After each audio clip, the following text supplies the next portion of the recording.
Hello, and welcome back to First. On this episode, I have a very special guest who's very dear to my heart, Vika from Style.com. The very first time I met Vika was backstage at a fashion show in Paris, and we spoke for a few brief moments. But through our shared love for fashion magazines, it felt like we've known each other for years. Vika and I connected earlier this year in the tail end of Paris Haute Couture, and right before Vika was getting ready to come to New York for the first time. And I'm delighted to share this conversation with you, in which, as you'll hear, we'll be revealing the celebration of fashion then and now, along with highlights and anecdotes from Vika's story running Style.com. Hi, Vika. How are you? Hi, Dina. Good. How are you? I mean, I can go on and on about who you are and why we love you, but I'm just going to make it very simple. I discovered you just like everybody else on social media with this very clever, amazing angle in which you kind of resurrected our love and adoration for Style.com, and you used the colors and the fonts and in introducing a new way of communicating in fashion, a really wonderful and optimistic way. At least that's how I view it. So this is why I'm super excited to have you here with me today. And thank you for having the time to join us. And the first question I'm going to ask you is, how's couture? First of all, so let me say a few things about you from my side, because I've known about you for some time now, but I know you only for a few months. But since our first brief meeting on the backstage of the show in Paris last October, which lasted just few minutes, I felt I met someone who I knew for years, and we just reconnected to each other. And then we had this meeting for a few hours, few weeks after. And I just feel like we really catched each other in terms of we have the same references. We have the same approach for the love of fashion, not just to fashion, but the love of fashion, which is something different. I'm happy to be part of this conversation because I feel like it's one of our another talks that we're gonna have today. For couture, I'm gonna say that I'm gonna describe this couture with John Galliano. I mean, can you imagine if by some circumstances I was not able to attend the show? Because I mean, right now when I'm in the center of the fashion industry, I experience lots of shows, but I always hear from the people who have been in this industry for years and years that there was a time when there was this magic moment at Fashion Weeks when John Galliano would come and show and shut down everything. And finally, I had a chance to experience this. And everyone who somehow missed it, I don't think, I mean, the fashion fanats and fashion enthusiasts, I don't think they will ever forgive themselves that they missed this moment. So first of all, I want to say that when Paris Haute Couture opened with the Schiaparelli show, which was incredible, and just this motherboard dress that Daniel Rosberry created for the show, he could just show this one, and that would be enough for this collection, I guess, because it had too many emotions, and actually the dress inspiration coming from that era of 2000s when we were still deep into our favorite magazines. And this nostalgia moment really affected to me and to us. You have Dior, you have Giambattista Valli, you have Chanel, you have this beautiful collection by Simon Rocha for Jean-Paul Gaultier, and you have Valentino, which is the incredible color combination that no one does these days. But then you think you have seen it all, and we went to this Thursday, like late evening, kind of freezing.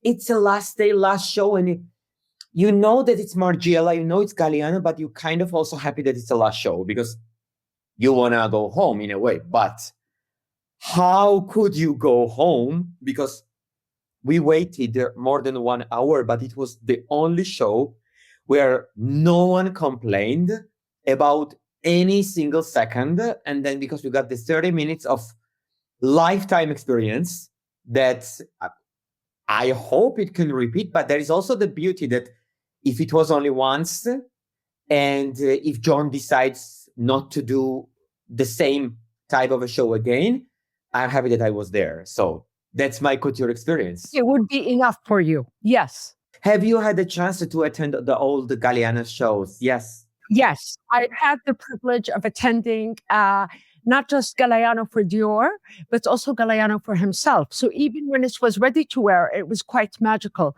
Most famously, the circus show stays in my mind. There was a show that was done, I want to say 96, I could be wrong, and it was in the Circus of Paris. But the reason I wanted to ask you that question, I kind of expected the answer, is because when the images and the videos started to show up online and in social media, I could not help but really smile a very big smile. Because although I wasn't physically at the show, I understood what it meant. And I was like, oh, he's bringing that back. And that's why I smiled when I saw your reaction. I saw everybody else's reaction, including very well-versed, jaded people that have been doing this for a very long time. They equally shared their enthusiasm and their happiness. And this is why I guess, once again, I get lots of time the same similar kind of question with so many people, because like, why do you keep loving this industry? Because there could be some seasons that back to back are boring. I would not say boring, but they are not as exciting. But then this can keep me for so many seasons. That's the thing. And even the most simple show where you can see the white walls and the regular clothes, you have this emotion because that it's kind of then starts from the low point, it goes up and up. And I think with everything going in fashion, everything is too much. Everything is everywhere. Everyone is doing the show. This was just like the statement from, not just from the John. I really watched this also from the business perspective and the brand perspective from the Maison Margiela, because I mean, I am sure if I was the CEO or owner of Margiela, something like this, I would at some point would think that this gonna bring the emotions, the raise the value of the brand, which is already huge for Margiela, which can then translate to the good business results. Obviously. Absolutely. And I agree with you wholeheartedly. And again, when you think about, just back to the history, because you know how much I love fashion history, to remember that Monsieur Margiela used to be an assistant for Jean-Paul Gaultier and actually walked the show back in the day. So there is this connection, weirdly, just of the world of being theatrical and beautiful and emotional. And I think, honestly, I'm also glad because, we discuss this. I always discuss it with my fashion friends, and now it's the time to discuss it with you. Fashion is a cycle, and I was waiting. We've been through a lot of aesthetics, correct? Like in the last, especially with the new generation and TikTok and what's in, what's out, quiet luxury versus mop wife versus I don't know what. We're coming back to when fashion is exciting. Yes. And even not just because of such exciting shows, but look at some of the smaller, quiet brands limiting their guest lists and making it even more dreamy, desirable, not even releasing the show video or just releasing it very late. So I was with my friend a few days ago who works in fashion, and he was mentioning that fashion shows were always for happy few people. Yeah. But for me, until I got to have a chance to attend all the fashion shows, for me, it looked so magical that there were only few hundred people there, but of course you want to be part of that. But then it's a mystery as well that you also kind of enjoy from far. And I know lots of people, they don't want to be there. They are happy to keep it as mysterious. And to see that many of the brands, small brands, big brands, because you could say this from the brands from Saint Laurent to The Row, completely different brands. But to see that keeping the mysterious element, having the show in a small space or doing the few shows like Rick Owens did, each show for 100 people, And you know, it's funny you say that in the heyday of Galliano at Dior. So later in the early 2000s, in the aughties, the shows of Dior became so big, Yeah, they almost became like going to a stadium I concert. know. Yeah. So many rows. It was like a spectacle. This was like at the height of when Dior was like, oh my God, you know, and Galliano was the Of course. star, you know, showing up in the end of the show like an astronaut or like, you know, like a character. I was thinking maybe if it's a comeback, maybe he can also show up himself. But I mean, you cannot get everything at once. So maybe this is for the other show. But also, what I can tell that there are some brands for which they should have big shows. Like I cannot imagine this quiet small show for Louis Vuitton, let's say. How can you do when you have Pharrell or Nicolas Ghesquière and it's mega global brand? Or imagine the small show for Chanel, especially for ready to wear. They try to do the the couture shows. They split in two parts, but it's still big because brand is too big. But then there are brands that kind of it makes sense. So anyway, from me being there or not being there, just to experience this and catch this thing that there are still people who think that the show is not just for the social media and it's for the pleasure. It's for the pleasure. It's just one of the ways now to communicate. That's it. Because how could you not film this Margiela show? Because you want to go to your phone and maybe because it will be deleted from YouTube. So you want to remember and rewatch this. As an outsider, as somebody that was not at the show, it felt visceral. I honestly felt the emotion being communicated. And I don't think, yes, did it attract a lot of social media? Absolutely. But I do not think that was the initial thought behind it. And I think it was just John doing John. Oh, absolutely. And actually, you know, I had the great pleasure. I'm going to tell you a little story that, Yes, that I think you please. might enjoy. So back in 1996, John was one of the people I was considering to make a wedding dress for me. Yeah. And we had an appointment, my mother and I remember, this is a very long time ago. This is before John looked more muscular, you know, I'm talking pirate John, you know, with the bandana on his head. Yeah, exactly. And I remember he sat down with us all alone on the floor. We were sitting on chairs and he sat on the floor and he asked my mother's permission to smoke a cigarette. Mm-hmm.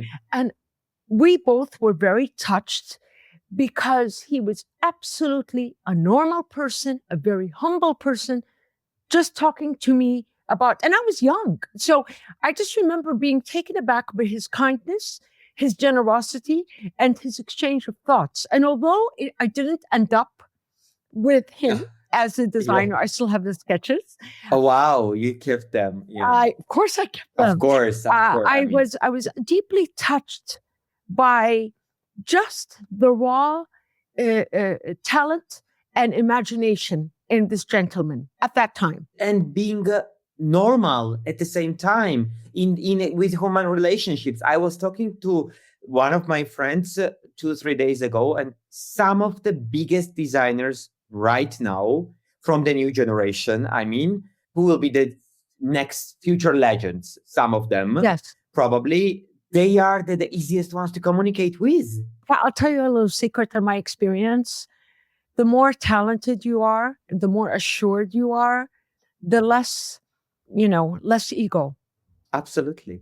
It's not even, it's just there because it's natural for them. It's not coming from because they need to be like that. Because I've met some of these people in real life, but you cannot pretend. I can really recognize who is pretending and who is not. And I was shocked at the start that I could get so close to my idols, let's say, because they are the easiest one. And sometimes it's the easiest to communicate with the people who are the most talented, in my opinion. And I think this is one of the talents that they have, the communication talent. Very, very true. It comes from the top anyway. It's even the communication that happens with the house, especially if this designer is designing for the house, not for Yeah. themselves. It really shows. And you can, of course, you can tell because I'm sure you've already kind of. Of course, look at Jonathan Anderson for Loewe. I mean, this is the example of every kind of natural communication. Look at Matthew Blasi for Bottega Veneta. Look at Anthony Vaccarello at Saint Laurent. I mean, going deep into the brand, but keep it Yes. relevant for the moment and without doing it without mistakes, in my opinion. Because it's not about even about the mistakes. Things just make sense. That's what I see. Because what he or the others that who I listed, they all make sense. That's very important. It's not about liking or not. You can say that I don't like it, but it makes sense. So making sense is important, I You're guess. absolutely right. But I think that's actually what drew me to you. And I think because the reason I am so happy that you are, and I hope that you will be embraced forever and more, is that you have a true, almost child enthusiasm over beauty and over design. And do you know how rare that is? Yeah, I tell myself, like, never grow up. Never. And the reason it made me very optimistic and it gave me hope is that, yes, I admit I started off like you with that great love that will never leave me, no matter what happens, because that is a pure love for the process. It just makes me happy that there's still people like that, because it's natural in any industry, especially a more business-oriented industry, more and more as years went by. Sometimes that gets lost. And it's just so refreshing to have that voice of reason. So when I wake up, as anybody else does, and you come on my feed as my news source, always with good intentions and with good hearts. And I think that the audience, it resonates with them. I don't think I'm the only one that sees it that way. Thank you so much, first of all, for this. No, we're absolutely, and I think it's much needed. And it's also quite important to give, hence to that whole look back, if you will, or homage to style.com, because it's like a full circle moment. I know. And I think this emotion, why I fell in love with fashion, it's coming back in a way. I just sense it because print magazines, they are back in a way because people started to buy them again. Mostly like the biannual magazines, they still buy. Even the supermodel moment year that we went through, 2023, it was full of them and we were also happy. So I also think that the generation that comes after me and who now start to get into the industry, either working or just watching, I think they kind of also resonated this in a way because they digged, many of them, to the history to find out what was that magic of fashion. And some of the designers and brands and magazines and us and editors, we kind of also responded because we know what was happening there more or less. So we start to talk about this, the aura that was coming from my opinion, the golden era of the magazines and models, when the campaign releases mattered so much, when magazine covers mattered so much, and it was the main topic of discussion. It's coming back, and I'm very happy because I'm the guy of that generation, and I can share with the people that, oh, guys, I come from that, so I like this and I like that. And today, when I see that some campaigns are coming with the models or with the references, I just saw the campaign that was inspired by Vogue Italia shoot from 2000, the paparazzi shoots that Steven Meisel did. Oh, yes. Very famous. And I mean, when this resonates after 20 years, something that I was always speaking to my audience. And now I'm happy that it's actually going to the bigger scale and more people are seeing what was the magic of the times. Yes, I agree. And speaking as somebody that is a predecessor to you, even earlier makes me happy as well. And to see references not just from the early 2000s, but all throughout. Hence, I think why the Margiela show was important, because it brought back not just the glory days of how John showed, but it also brings back this idea of context and reference. And so even if you don't know what the reference is, hopefully you're going to go and Google it or check it. Of course, because you want to know why this is crazy, but why this is this crazy? Why this was done? Who is Brassai? Exactly. What are the images? Maybe I want to find more. Or then even this groundbreaking, incredible makeup that Pat McGrath, this became subject of discussion.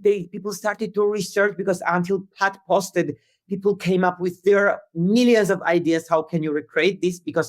And what I'm actually waiting, I really wonder, first of all, how in short term, which means in few weeks for fashion weeks, and maybe longer term, end of the year, next year, this can resonate, the show concept for some designers. And if they will say that, okay, we do either this, you cannot do the same, but we fully express ourselves. Sometimes maybe it's really connected with, it maybe needs some high budget that they don't have, but the expression, and not be afraid to show what you really want and not just trends. Because if you can create this emotion, it will translate to your trendy clothes that you make for your store.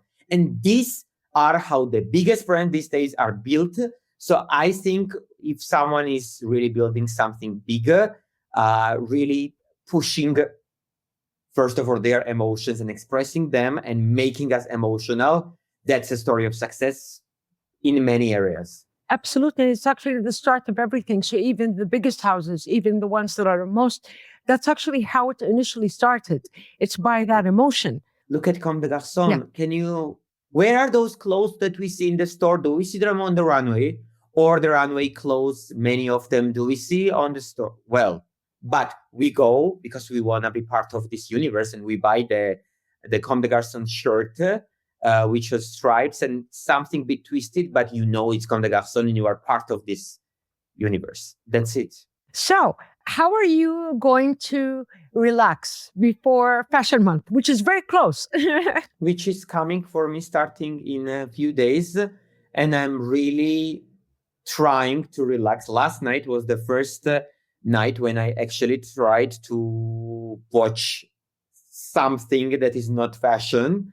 But then it still brought me to fashion because I started to watch the new Balenciaga documentary. But I will really try to use next weekend to go to the Georgian restaurant here in Paris, because Georgian food is something that helps to my mind and mood a lot.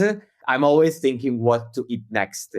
This is my type of relax. I really spend lots of time inside the buildings last month, and I get pleasure when I go out these days. So I just want to have a bit of air to myself, bit of distancing, but then it's also impossible because there is so much happening in between fashion weeks that if you want to continue, let's say I'm telling from the technical way, the fashion reporter, or even talk about just the stuff that you really want to talk. Well, of it's course. Still a lot of stuff. And I have the material to make at least 15, 20 new posts about the story that I've heard just last 2 weeks in Paris and Milan. But they need to be formulated. They need to be structured. They need to be separated. Just the quotes that I heard from the people, which is one of my favorite things about fashion. I just overheard something. I just note, and this is incredible because people and the stories are what makes this industry interesting for me. So my relax these days, as much as doing nothing, would be relaxing, because now mornings I try to sleep a bit longer, but when I wake up, there is this feeling of you feel kind of guilty that you spent so much time to sleep. But then I said, I'm awake last 3 years nonstop, so I want to sleep, especially when I have a full month coming. So I'm trying to do nothing, but Look at us doing nothing, talking about fashion again. Even from the people I love, most of the people who I'm around with, but in between, there is this moment when you need to distance. And more and more, I'm thinking about this to take breaks. And my Georgian friends are trying to come and visit me because I don't have time to go there because I'm already there. So if they come to me and we mix the things together, it's easier for all of us. Yes, but I love that. And I think, honestly, in my years, at least in the industry, what helped me the most and what kept me grounded was always coming back from the craziness and the adrenaline, because really it was like an adrenaline. Like, Oh my God, it is because I had some accident 3 weeks ago in Milan. I mean, nothing too serious, but there was something. Now I feel good. But technically, after the accident, I should have a pain on my arm. But for 3 weeks of Fashion Week, I did not feel anything. And the day it ended, the second day when my body started to relax, the pain, I started to feel the pain because I was empty of everything. And so my body was shocked in a way. So it reacted. And now everything feels better. But I mean, it's full of adrenaline for me. There is I'm nothing. telling you, at least from my experience, Fashion Month used to feel, or 2 months, whenever, the adrenaline, I could almost not sleep. Really, Same. like I come back home at on. 3 a.m. I wake up at 7:30 without alarm. That was absolutely average for me. And then if I went, it helped me in my case because at that time Okay. I wasn't living in New York. I was living in Saudi Arabia. So I would go back home and crash. The first Oh. week, nobody can talk to me. I'm asleep. I cannot, but it helped me because that's why I'm explaining to you, having your friends come is really great. When you have something close to home, or something that's maybe, okay, yes, you can talk about fashion, but you want something else. It gives you the respite. It gives you something to just cleanse your palate so that you're ready again. Ammunition. Absolutely. So wait, I have a question for you. I wanted to ask you about how you see evolving style.com. How do you see it? I don't know, 5 years from now, 10 years from now, what do you hope to achieve with it that you have not already? Well, this is a question that I really, really often get asked. And my answer is that I decided not to answer precisely on this question because I did not even expect to be here where I am today. So honestly, I do not know. I'm going with the flow. Obviously, I have some ideas how technically it could be developed in terms of new type of content, which I started slowly to introduce. I'm doing a bit more graphic plays of the words, the visuals, which I really enjoy because I like this graphic play of the things, but these are also so simple because when I do this or when I ask my friend graphic designer to help me into this, we only do these things on some ideas which we know that not gonna take more than like 30 minutes or 1 hour. But it's very playful. Yeah, because it should be really, really smart and easy, because if it takes too much time, that it becomes a project and there are lots of other things to consider and it becomes overthinking. So what I honestly hope, just in general, is that first of all, for me, I hope that I can keep doing and I can keep having fun, because even if something little fun that's not happening, that's not a good day for me. I want to tell you that's a key word. It's what matters in my life alongside with the food, with the. I think it's important in everybody's life. I know. But to have fun, because now my page is also my business as well. And it's the only thing that I do. So, but to have fun, to keep having fun, what I learned is very deeply connected also being saying no. Because, and I'm proud of myself more and more, because I start to say more and more no's these days to keep fun for myself, because I would rather go at some point, go to some stupid place and eat the hot dog, let's say, rather to attend some event, which was not interesting for me, which I knew would not be fun, but I need these small fun elements even during Fashion Week. So I hope for future, I'm staying on this mind. As for the development of the platform, I mean, you will see, because I'm always testing things, and some of them are successful, some of them not, just for myself. But so far, I'm happy with the formula that I have.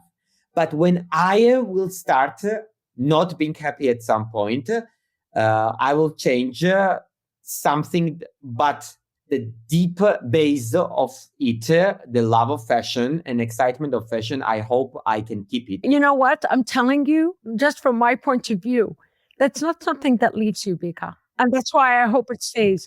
And actually, your answer is a great answer because I think you want things to be organic. And that is the best way. I never planned anything until now, so I'm here. Yeah. I wanted to ask you next question now, and I'm sure you've been asked this before. How does it feel now? You know, in the beginning, people didn't know what you look like. So, you know, you're anonymous, you're arriving. I mean, when I met you, I didn't know, you know, what you look like. Does it feel different now that people immediately can recognize you, or how does that feel?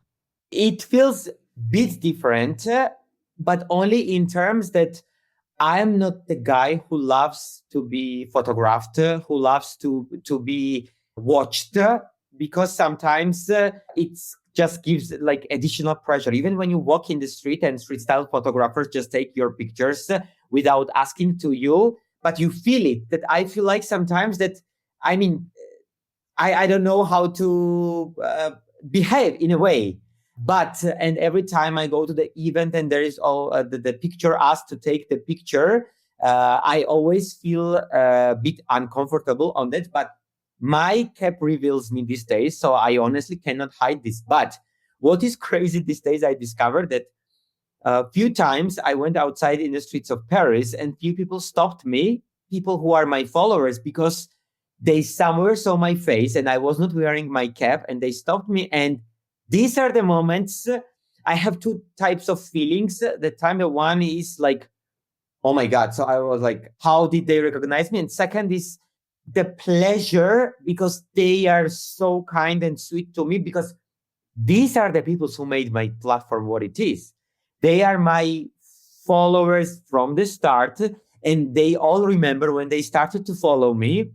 They remember my first post. So when this is the case, when the recognition from the people comes because of my work, and they just stop me because they just want to say something just because of my work and not about me or the way I look or something. That's the So there is a story 1 year ago when I had my first Fashion Week, Paris Fashion Week season. I arrived in Paris, I'm waiting taxi, and I was wearing the Style.com cap. And one lady, I think she was Italian, she comes to me with her dog, and she tells me that she knows who I am. She reads my page, and they take picture together with her and with her dog. Year after, I do my book presentation in Paris, and I decided to include the page that I met dog. But what is the story? That dog is named Franca after Franca Sosani. So it's a fashion dog, and they are Italians. That's why I put the page on this. Today I met a dog named Franca after Franca Sosani, and at the presentation, it was a public presentation, and I see the woman and the dog came to the book presentation. And this was the moment that it meant, I mean, lots of people who I love came to meet. But when this is the continuing storyline that just started from there, this is special, that I felt like this is worth it, what I'm doing, because for the moments like this meant everything for me, that they cared, that they came, that they found that they found this page and they said, okay, maybe we can go. And so we took another picture together with the dog. Now is the page about the dog while I was holding it. So that's an amazing story, and I love it with all my heart. And actually, you should maybe one day do a little post about that because Yeah, there will be time because maybe this story has a continuation. We never know. I'm sure. Who knows? It can be a lifetime thing. Okay, so I'm not going to keep you for very long. And I know, I'm going to ask you a couple of like fun questions. Yeah. If you had the choice to be in one campaign, which designer would it be? And what photographer would it be? I mean, honestly, if I would be very honest, maybe it's not directly fashion brand, but every time I wear, maybe it sounds a bit different from the all the fashion emotions and reason I'm talking about. That people would expect from me saying that, oh, we would see Becca.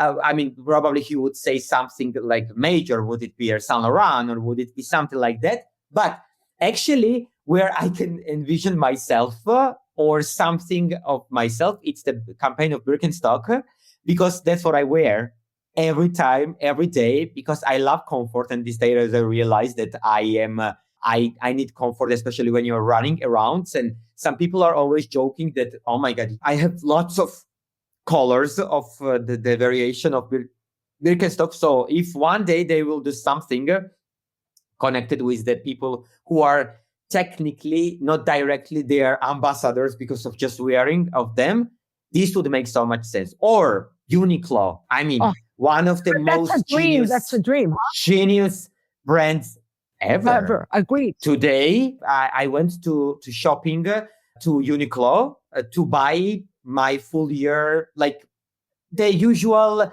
stuff, because these are the things that you need. And every time I go there, that it makes me think, how genius is that? And I mean, every time I don't know what to wear, it's always the Uniqlo. No one invented the as perfect white t-shirt as Uniqlo these days. And I wear a lot of white t-shirts. So, and can I tell you, at least from my side, my husband and sons do the exact same thing. Here we go. For some reason, Uniqlo, especially with men, and I do not know why. I mean, we'll have to talk about that in another episode.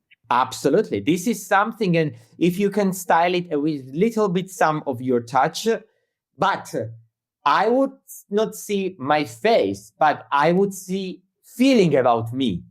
How we could do this, because how could people understand that it's me, but without singing? Yes, but Becca, who knows? We're speaking it into the universe. Or because of my travels, I think Rimowa is something that is also because this is my life these days, packing and unpacking, and this is something that I carry the most. But can I tell you something?